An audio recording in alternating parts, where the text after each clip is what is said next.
Hey there, welcome back to Life's a Blog. Only 6 more days till Christmas. Are the kids excited? Do you have any special plans? Mine's going to be fairly quiet. It's going to be filled with family and friends and lots of food and a lot of cookies because I've been baking a lot lately. A friend phoned me the other day and complimented me on my previous podcast. And I spoke to her and I said, it sounds like I keep repeating myself over and over and over again about my past relationships. But the thing is, every topic that I bring up, or every subject, it's all relational to those relationships. And those relationships, when you're going through therapy, can often have different meetings and realizations that help you grow and learn to find somebody out there, or to even just learn to love yourself in a more healthier fashion. It's what you accept, what you choose. So all of my topics, you're sure you're listening going, oh my God, not him again or him again. But I do want to articulate that healing isn't linear, even though I hate that line. And that sometimes giving examples can make you think about your relationships a little bit deeper. They may not be aligned, but in something that I say, and today it's going to be about radical acceptance. That if I say something that resonates with you, and maybe even perhaps you could dig a little deeper into your life and love and how you handle relationships in the matter we're speaking about in each podcast episode. Anyway, here we go. I hope you enjoy. It was snowing here tonight. It was quite bad around 2 or 3 o'clock today with the wind, but I just heard my neighbor say that it's not too bad out now. And I'm preparing to go down to Port Franks tomorrow, so that's a good thing. But if you're out and about, be safe. I suppose tonight would be a good night if you don't want to do anything. It's a good excuse, I suppose. But the roads are still busy here, and lots of time to get your Christmas shopping done nonetheless.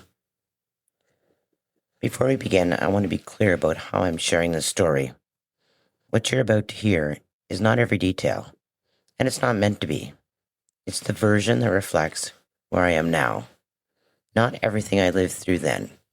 This episode is about integration, not exposure, and what acceptance looks like when the story doesn't fully close.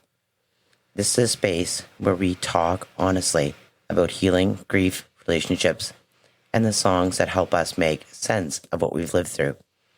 Every story has a song, and every song has a story.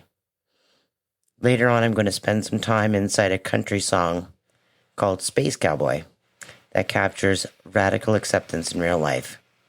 Not the definition, the nervous system version. The moment when you stop fighting reality and start telling yourself the truth. If you ever loved someone deeply and still had to let go, if you ever stayed longer because it felt safer than leaving, if you ever realized that clarity doesn't always come with closure, then radical acceptance and this episode is for you. It's also snowing here tonight. It was quite bad around 2 or 3 o'clock today with the wind, but I just heard my neighbor say that it's not too bad out now. And I'm preparing to go down to Port Franks tomorrow, so that's a good thing. But if you're out and about, be safe. I suppose tonight would be a good night if you don't want to do anything. It's a good excuse, I suppose. But the roads are still busy here, and lots of time to get your Christmas shopping done nonetheless. In 2021, I wrote a blog post called Radical Acceptance After Divorce. 3 years had passed since my divorce or separation. We never got divorced. Yet it still felt immediate. Lawyers, school, rebuilding my life, anxiety that lived in my body constantly. And yet, even then, I wrote something that still stops me. I'm good now.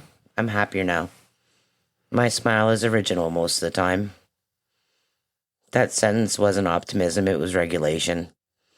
It was the first time I noticed that healing didn't mean joy, it meant calm. Looking back, I can see that I was learning acceptance without calling it that. I wasn't healed, but I was no longer fighting reality every second of the day. You see, for a long time, my mind lived in one place. Why? Why didn't he try? Why didn't he talk it through? Why didn't he fight for the family we built? And really, those questions felt responsible. They felt like how you process something fairly. But here's what I learned. Why can become a form of resistance. It keeps you busy without moving you forward. It feels active while you keep being stuck. A friend finally said something that ended the loop while we were out for lunch. Trina, it's because you didn't want to. That sentence didn't bring peace. It brought a lot of grief. But it also brought clarity. And clarity is where acceptance begins. In regards to my ex-husband, there are so many parts of this story I will never know. It still bothers me to this day, in the deep dark night. Radical acceptance required me to stop chasing missing pieces. What I'm sharing here is not a complete record of events. It's an honest account of how I learned to live without answers. And that matters. Because sometimes healing isn't about knowing more. It's about needing less. A few weeks ago in therapy, I was asked to name the situation hardest to accept. And for me, that was my ex-husband's death. I'm not going to share the graphic details at this time. What matters isn't how it happened, but what came after. The thought that kept looping was simple. This shouldn't have happened. That sentence carried shock, anger, helplessness. But it also kept my nervous system locked in vigilance. When I was asked how resisting reality increased my suffering, the answer surprised me. I'm awake all day long, even when I'm sleeping. Hypervigilant, unable to rest, unable to settle. Fighting reality didn't protect me, it exhausted me. Then came the hardest part. Naming the facts without judgment. I found out he took addictive drugs while having Crohn's disease. I found out some horrible truths. I went crazy. I went crazier trying to save him. And then I decided to stop. That's it. No interpretation. No emotional padding. Radical acceptance doesn't ask you to like the facts. It asks you to stop rewriting them. The acceptance statement I return to is this. I'll never know the full story, but it happened. When I say that, the tension I carry in my lower back softens. It doesn't disappear. It softens. And that's how acceptance shows up in the body. Not relief, release. Radical acceptance is a practice that you have to do daily, and it is very difficult when trying to reason with so many unanswered questions, heartbreaking loss. But if you look at it as the reality of, instead of what if, the practice does become easier. I can testify to that. And radical acceptance with my ex-partner meant being honest about what was actually true, not just what I hoped was true. He knew he was in a safe and loving environment. My kids cared for him deeply, and they still do. There was no silent treatment. There was no shutting him out. Love was present. Stability was present. Safety was present. But I also came to see the trauma and abuse he carried long before he ever entered our lives. Not in a way that made him a villain, but in a way that made calm feel unfamiliar and steadiness feel uncomfortable. And when the chaos settled, our nights of drinking, I knew what I wanted. I wanted normal. I wanted consistency. I wanted healthy. I wanted a life that didn't rely on emotional volatility to feel alive. And he still gravitated towards drama and judgment. Not because he didn't care, but because that was the emotional language he understood as love. We couldn't coexist, wanting two different definitions of peace.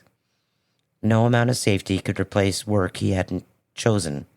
No amount of love could override patterns he hadn't questioned. No amount of patience could make him incompatibly disappear. Radical acceptance meant letting go of the belief that love alone would be enough. It meant choosing clarity over hope. So as you can see here, I'm very defined with my ex-partner. I know exactly what happened. I hold no guilt because I look at it as it was, as it is. However, with my ex-husband, I'm still grappling through it. I'm still trying to move forward. I have so many questions. That was 30 years of my life. And it's like a ball of yarn in a gazillion knots that you want to unravel because you want to sew again. Or you want to knit again, not sew. But, you want to unravel this. And there's some things that you just absolutely can't unravel. So when you get to those knots, just know that you have to look at it and go, what is the reality of this? Yes, I can look back at other things that bother me, but with each and every knot that you undo, look at it and state the reality of the situation rather than, why did he do this? Why did he do this? Why did he do this? Or why did this happen? Why did this, it's such a challenge, and radical acceptance is very challenging, like I said previous to this. But if you keep at it, it gets easier. There's many situations, like my landlord. I can easily define the reality in this situation. He wants me to be his little daughter bitch, living in his apartment. That's it. He wants me to obey, but I'm a 53-year-old woman who has a life of her own, and I don't need a landlord telling me what to do. But the reality is, he wants me to be his daughter bitch. And then really, when I look at that, there's so many scenarios of his own doing that's making him do what he's doing. So I can handle it in more business-like fashion. Because I know that situation is a reality, I can handle it and take it to the tenancy board and say, fathers stalk, fathers watch, fathers do this. But I'm not going to say that to tenancy board. But really, at the end of the day, the reality is, if you just back off and let a person live the way they want to live, things will be great. But he wants me to be his daughter bitch. You look out the window while I look at you, saying I don't know, would be like saying that the sky ain't blue. Kacey Musgraves Space Cowboy is a country song that captures this entire process better than most therapy language ever could. This song isn't about anger. It's about restraint. There's no begging. There's no bargaining. No demand for explanation. That's what makes it a radical acceptance in musical form. The narrator doesn't try to convince the other person to stay. She doesn't rewrite herself smaller. She doesn't harden into bitterness. She sees reality. You want to roam, you want chaos, you want movement without grounding, and I want peace. The song doesn't say either of those desires are wrong. It simply acknowledges that they can't coexist. That's the maturity. This song captures the moment when you stop arguing with reality and start responding to it. You can hear the acceptance in the restraint, in the lack of accusation, in the refusal to perform pain. This isn't resignation, it's self-respect.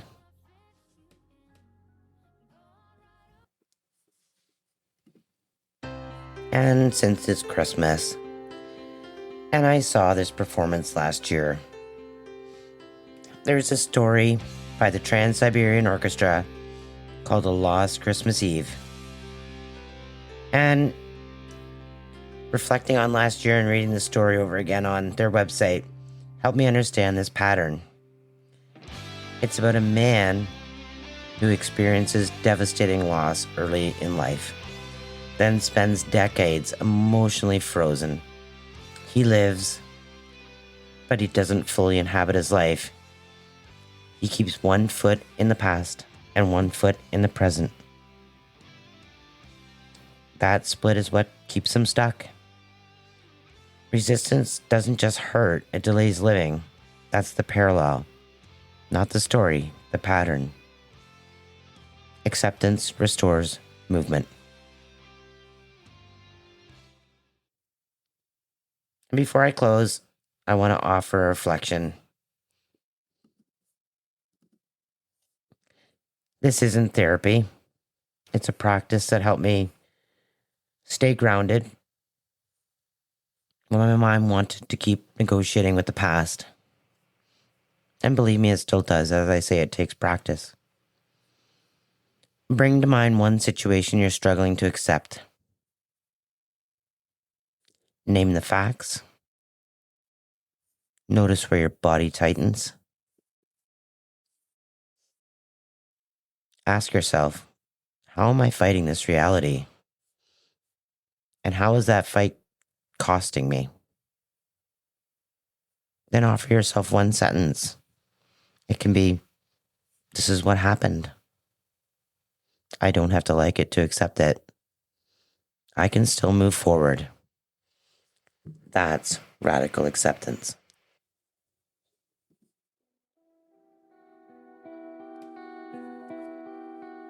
I saw a quote recently that stopped me in my tracks. Yep, it was on Instagram. You can't have one foot in your old life and one foot in your new life and expect change. You have to fully commit to the new life.